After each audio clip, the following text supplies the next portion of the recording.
from West Virginia Public Broadcasting. Support for the Legislature Today is provided by the following. West Virginia University, online at wvu.edu. AARP West Virginia, your ally for real possibilities in the Mountain State. Online at aarp.org/WV. The West Virginia Higher Education Policy Commission, working to double the degrees produced annually in our state by 2025 through increased opportunities for West Virginians to earn the credentials today's economy demands. The High Technology Foundation, building a stronger West Virginia. Online at wvhtf.org. At the Legislature today, legislation to ensure the state can pay its bills by the end of the fiscal year is on Governor Tomblin's desk, and he says he'll sign them quickly. But bills to repeal the state's prevailing wage and implement right to work, Tomblin says those could see a veto. We speak with the governor tonight. Also on our show, major changes have come to some controversial bills in the House of Delegates, and the education chairs join us to discuss their work this 60-day session. Those stories coming up on the Legislature today.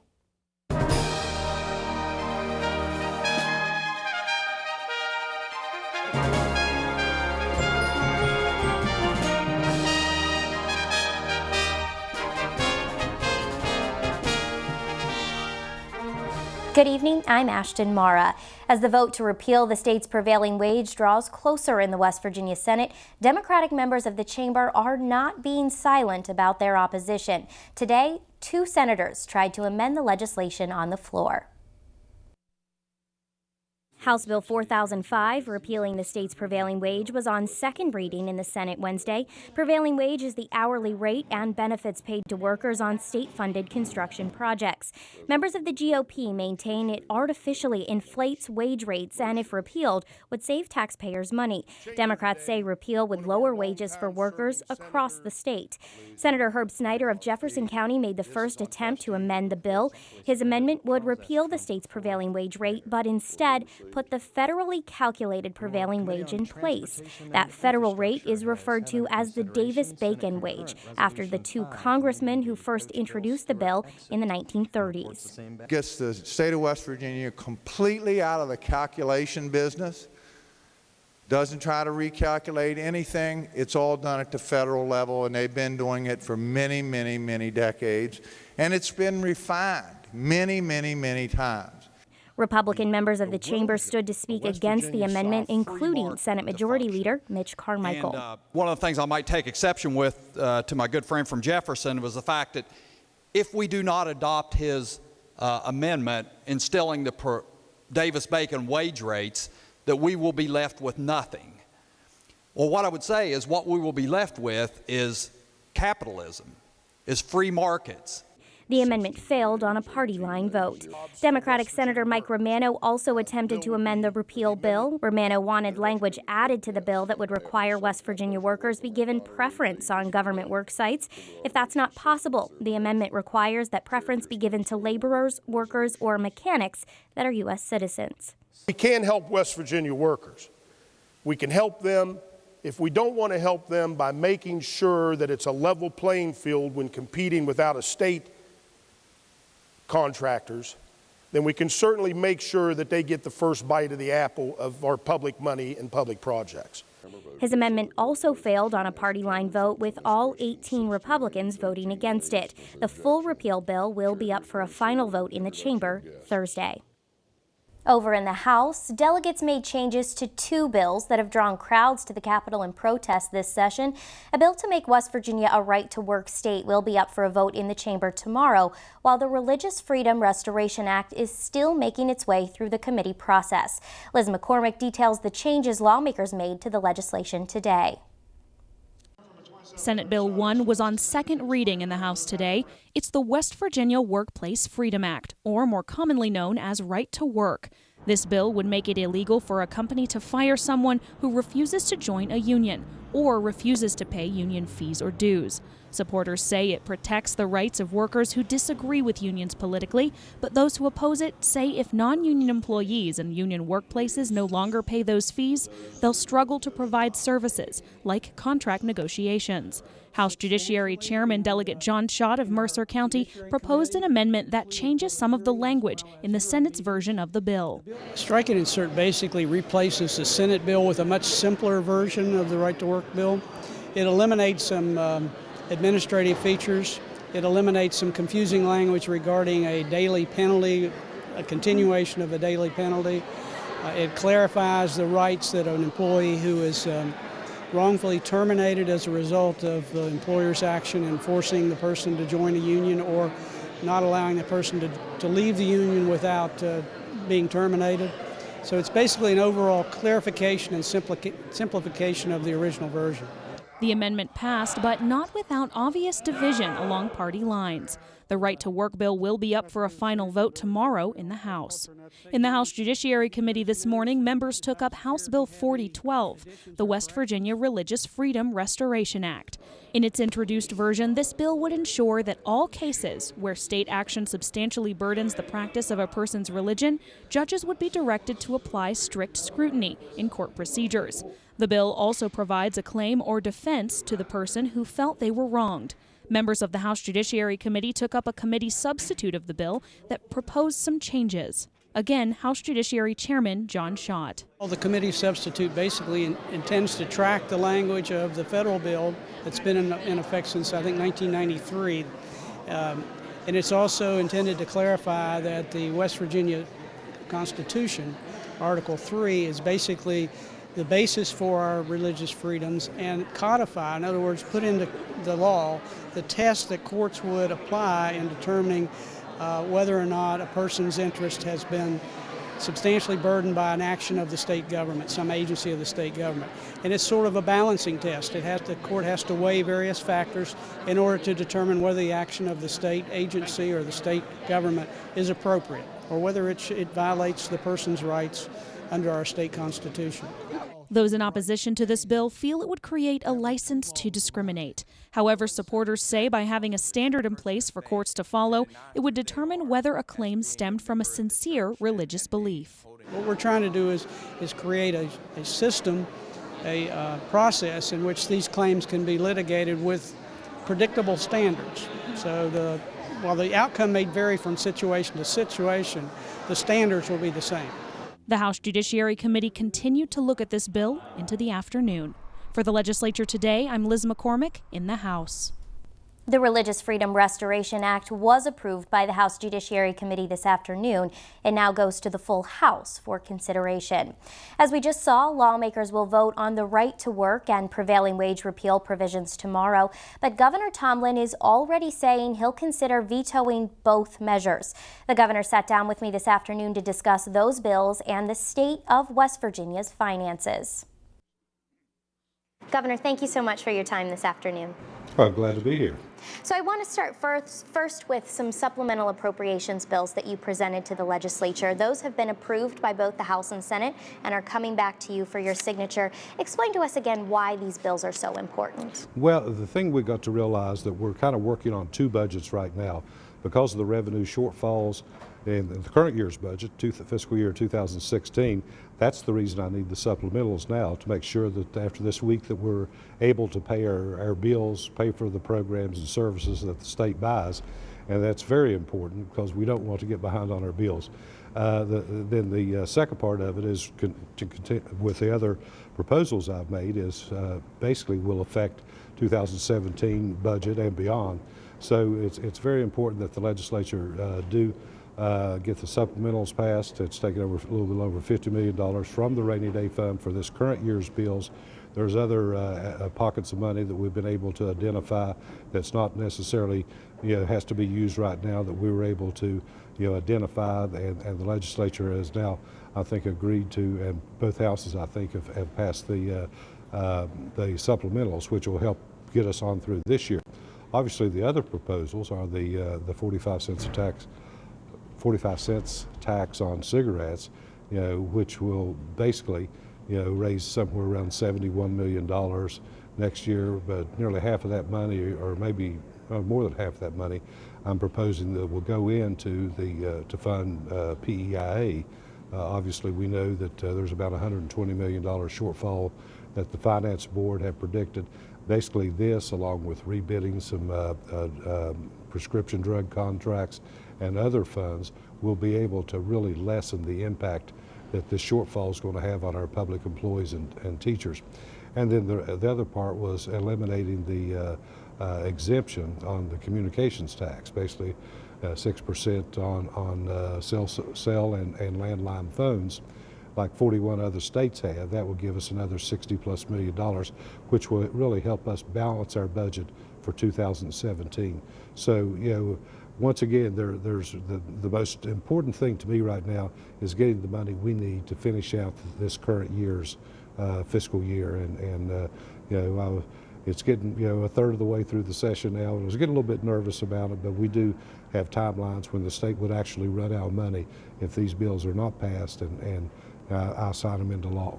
So I just want to be really clear. No West Virginian at this point should be worried that the state can't pay its bills. I don't think so. I think I know the Senate came together 2 weeks ago. They suspended the rules, and it was a unanimous vote, 34-0. They passed them over to the House. They've been lingering in the House for some time, but I understand that they're moving again right now. So that's very important. And I don't think the people of the state has to worry that we will not be able to pay our bills. I think that the legislature will come together and do what's right for West Virginia. And that's what I've always done. That's what I asked them to do. Let's take care of the people's business, make sure we can pay our bills, and provide the services that the people that both need and want in West Virginia. Governor, tomorrow, Thursday, both the House and Senate will be voting on some contentious pieces of legislation, right to work in the House and a repeal of the state's prevailing wage in the Senate. Do you expect to sign those bills, or are you considering vetoes? I'm considering vetoes. Obviously, I'm probably outnumbered. The point is that my position has not changed, but on the prevailing wage, there were some changes on how we collect data, to determine what the prevailing wage was. That new way of collecting data has only been in place a very few months. I would prefer that that the legislature would give it time to see if it works, and we want to see our people in West Virginia make good wages, not less wages, and so it would be my hope that it not come down and I wouldn't have to veto it, and in particular they wouldn't override it. But if that's the way it is, that's the way it is. But I can't see that as something that's absolutely necessary in West Virginia. The other thing I've said, of all the major businesses we've been able to attract to the state over the last few years, not one CEO or individual has says, we would come here, but for right to work. And I'm not sure if that's can produce the kind of jobs that they claim it will. But that's, once again, I don't think it's necessary, and I'm considering very seriously and probably will veto it. Governor, you've been doing this for many, many years, involved in the legislative process for many years. Overall this year, how do you think this session is going? Well, I think most of the votes that we've seen up to this point have been on more social type issues than they have been on financial issues, and almost on every one of them, or most of them, they've been straight party line votes. And I've always said that the difference between us and Washington, D.C. is we see what's happening in D.C. There's no compromise. There's no looking and trying to negotiate or compromise and come with something that's going to help this country. But I say here in West Virginia, we've been always able to get up, cross those party lines and work together and have that compromise. And I think that's really what the people of this state and this country want, is for the parties to work together to do the job that we're sent here to do, and that's represent and do what's best for the people in the state of West Virginia. Governor Tomblin, thank you so much. Thank you, Ashton.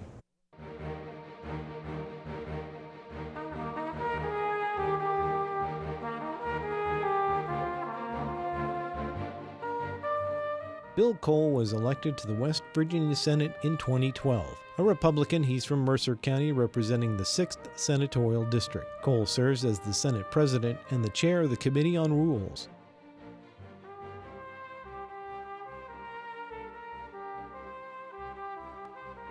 Ken Hicks is a Democrat from Wayne County. He was elected to the House in 2014. Delegate Hicks represents the 19th House District.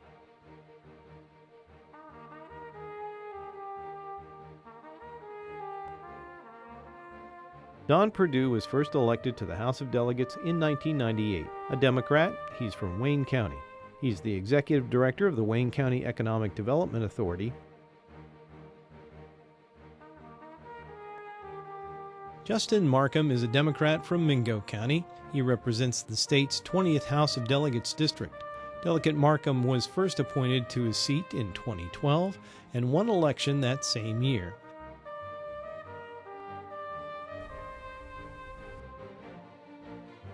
Going into this legislative session, members of the GOP majority made it clear changes in the state's education system are a priority. Joining us this evening to discuss the proposals they'll oversee in the next 40-some days are the chairs of the House and Senate Education Committees, Delegate Paul Espinosa and Senator Dave Seipolt. Thank you both so much for being here. Thank you. Good to be with you this evening. Thank you, Ashton. Always a pleasure. We have to start with a little bit of a political question this afternoon before we get into some of the policy discussions. And that is a member of the State Board of Education who resigned today, Wade Linger from Marion County.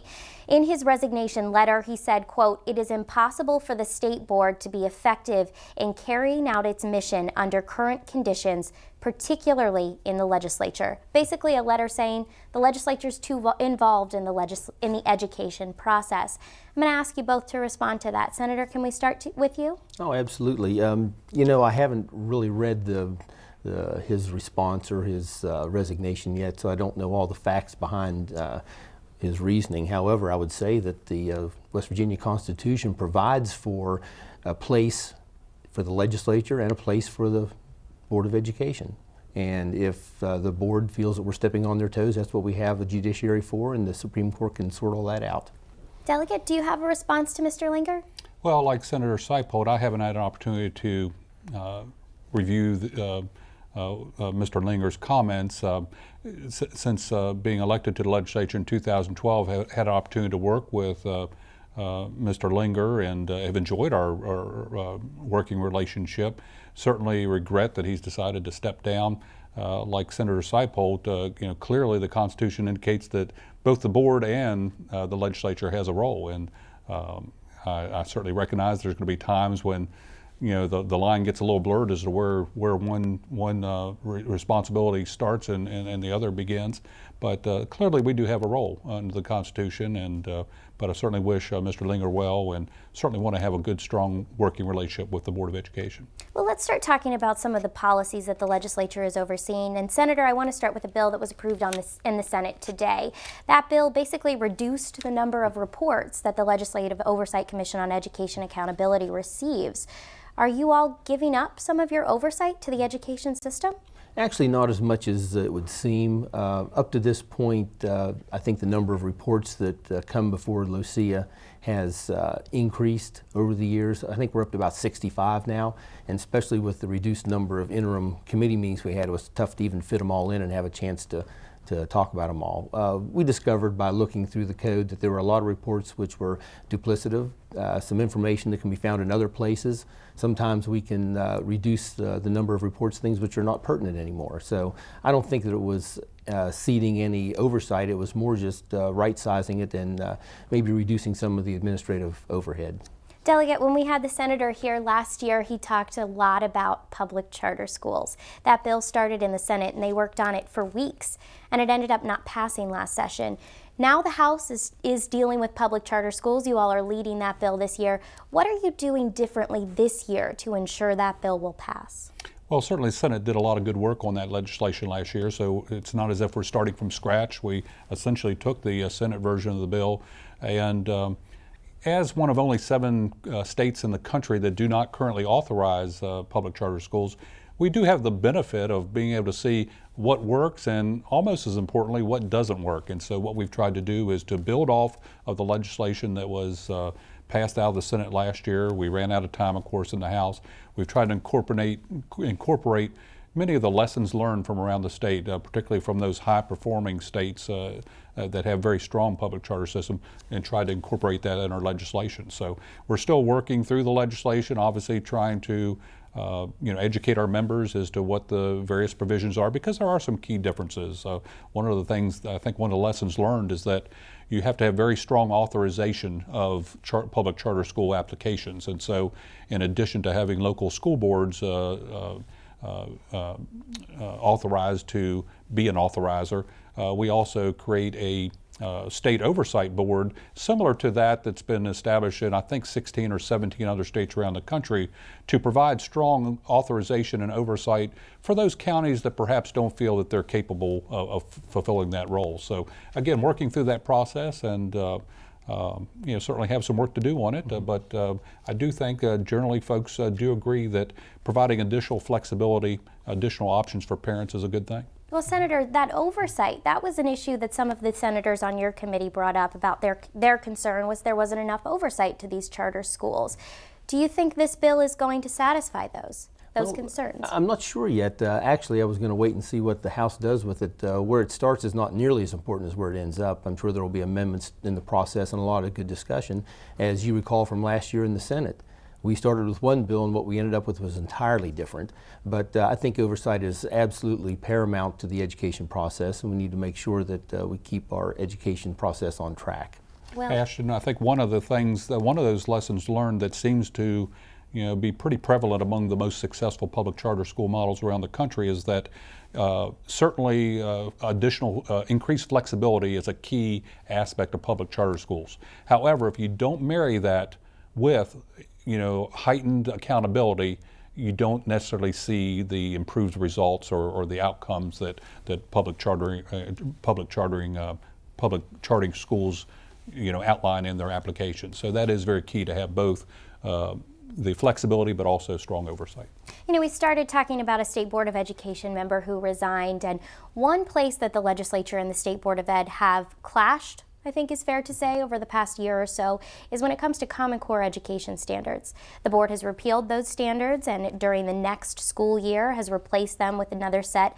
Senator, have you gotten to review those standards, or do you expect that to be a conversation that comes up in your committee? Well, we haven't reviewed them as a committee. We did do some work during the interim on some side-by-sides, or what they call a crosswalk, to take a look at what we had before and what we ended up with. I understand that, as I perceive it anyway, the new standards that were approved by the board are very, very similar to what was classified as the Common Core standards. They moved a few things around, but by and large, they're almost the same. So, Delegate, you have a bill, to repeal Common Core, which we seem to think have already been done. That's already been taken care of. So, can you briefly explain to me what this bill does? Sure. Well, I had very much hoped that this issue would be behind us, but like Senator Seipold indicated, a number of our members, when they looked at what supposedly replaced the previous standards, they look remarkably like the previous standards, the Common Core standards. The legislation that I anticipate that we'll be taking up does really three things. One, it codifies the repeal. I think in speaking with our members, I think there's a strong belief that we really need to codify that. Secondly, it does set forth what we believe is a thoughtful approach to helping ensure that we do create and adopt strong standards that West Virginians can be confident in.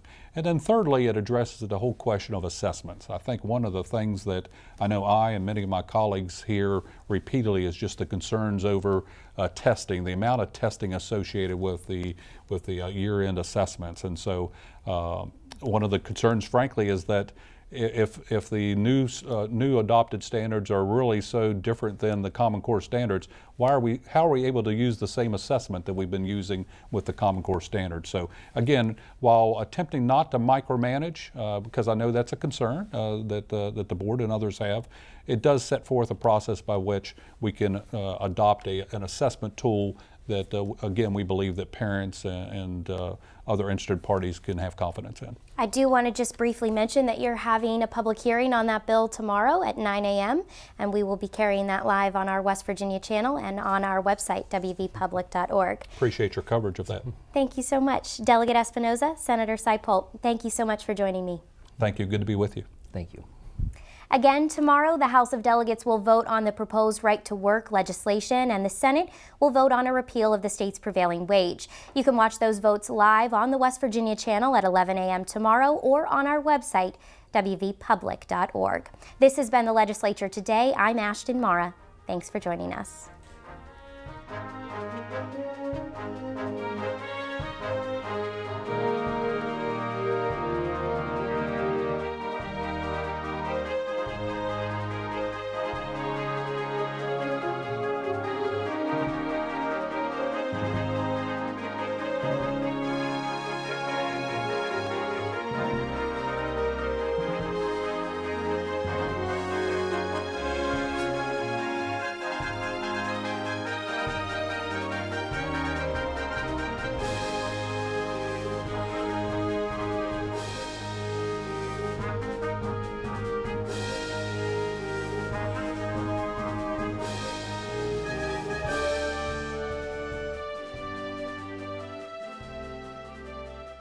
Support for the Legislature Today is provided by the following.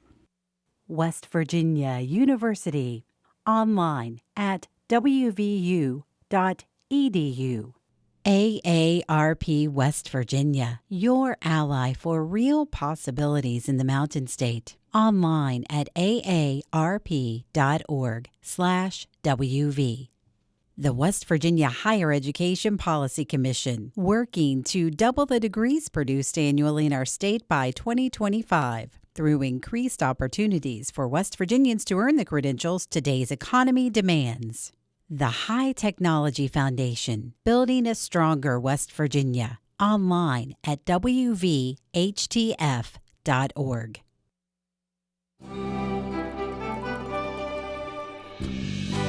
From West Virginia Public Broadcasting,